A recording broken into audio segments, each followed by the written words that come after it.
Hello guys, ito nga po pala yung kaganapan ko kahapon na bagong taon. Kahapon nga po dahil bagong taon papunta nga po kami sa bahay ng parents ng partner ko. Kaya nga lang nakasalubong namin yung mga pinsan niya at ayun, nayaya kaming pumunta dito sa Malinaw. 20 pesos nga po yung entrance fee dito pero po kami ay nakapasok ng libre lang dahil kamag-anak nila yung may-ari nga po ng resort na to. Siguro nga mga alas 10 nga po ng umaga nakarating nga po kami dito. At kakaunti pa nga lang po yung mga taong nagsiswimming dito nung dumating kami. Napakasarap sana maligo kasi napakalamig nga po ng tubig dito kaya nga lang hindi nga ako pwede maligo kasi bagong hilot pa nga lang ako. As in bago sumapit yung bagong taon ay nagpahilot nga ako kay mama kasi nga po nilalag na talaga ang person. Tapos grabe pa nga po yung ubo at sipon ko kaya hindi ko talaga na-enjoy yung New Year. At yun na nga po tamang tingin-tingin lang kami dito ng aking partner. At sabi ko nga sa kanya ay maligo na nga rin siya dahil nga sayang nga yung pagpunta nga namin dito. Ayaw niya nga daw maligo kasi nga malamig na din yung simoy ng hangin. Kaya ayan nga po tumagi na nga lang po muna sila dito. Pero yung partner ko hindi nga masyadong uminom kasi nga wala nga talaga siya sa mood uminom ng alak. Yung mga kainuman niya nga nakailang tagay na at siya hindi niya pa nakakalahati yung isang tagay niya.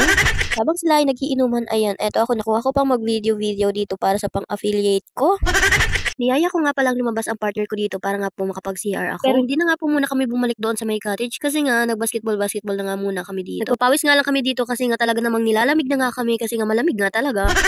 Natatawa nga ako dyan na medyo naiinis kasi nga nakailang pa-shoot na ako ng bola eba hindi po pumapasok sa ring. Dahil nga po nanggigigil na nga ako ng mga oras na yan, lumapit na nga po ako dito sa may ring para nga makapagpa-shoot at ayan, success naman. At ayan na nga po yung partner ko naman na naglaro dyan at ako naman yung nag-video sa kanya. Ayan na nga po, unang shoot pa lang ay pumasok na kaagad sa ring pero yung mga sumunod ay hindi na talaga pumasok kaya inasar ko nga talaga siya. Pero ang sabi niya nga po sa akin at least unang subok niya pa nga lang ay sumut na yung bola sa ring. Isa naman daw sa akin, pagod na ako ay hindi pa ako sumushoot yung bola sa ring. Dumating na nga rin po dito yung mga pinsan niya at ayan, naglaro-laro na nga sila dyan ng basketball. At ako nga tamang video lang dito sa gilid dahil nga nahihilo pa nga ako. Ano masakit ang ulo ko dahil sa ubo at sipon. Natutuwa nga kami ng aking partner dito sa top box ng mga motor na ito na nakaparada dito sa may gilid. Pero ito talagang isa yung pinaka the best sa lahat. Nakakuha nga kami ng partner ko dito ng idea. Dahil wala nga rin pong top box ang aming motor dahil nga po hindi nga namin afford. Dahil wala pa nga po talaga sa budget namin.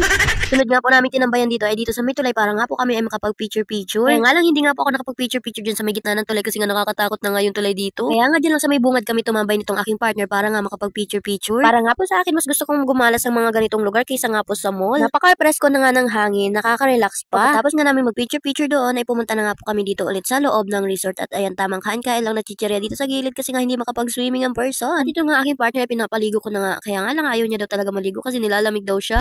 Kaya ayan, tambay lang kami dito sa cottage. Nung kinahaponan na nga aba, marami nang nagsidatingan na magsiswimming dito sa resort na to. Kung hindi nga talaga ako hinilot kagabi kahit may ubo at sipon pa ako ay magsiswimming nga talaga ako dyan. Kaya ayan, tamang nood-nood na lang kami dyan sa mga nagsiswimming. Sa susunod ay babalik na lang kami para nga makapag-swimming na nga. Baka sa summer na nga lang kami bumalik para nga hindi na nga malamig yung panahon. Tamang-tama dahil sa summer ay mainit yung panahon tapos napakalamig yung tubig dito. Napaka-perfect mag-swimming. Ayun lang. Thank you so much for watching. Sa susunod ulit.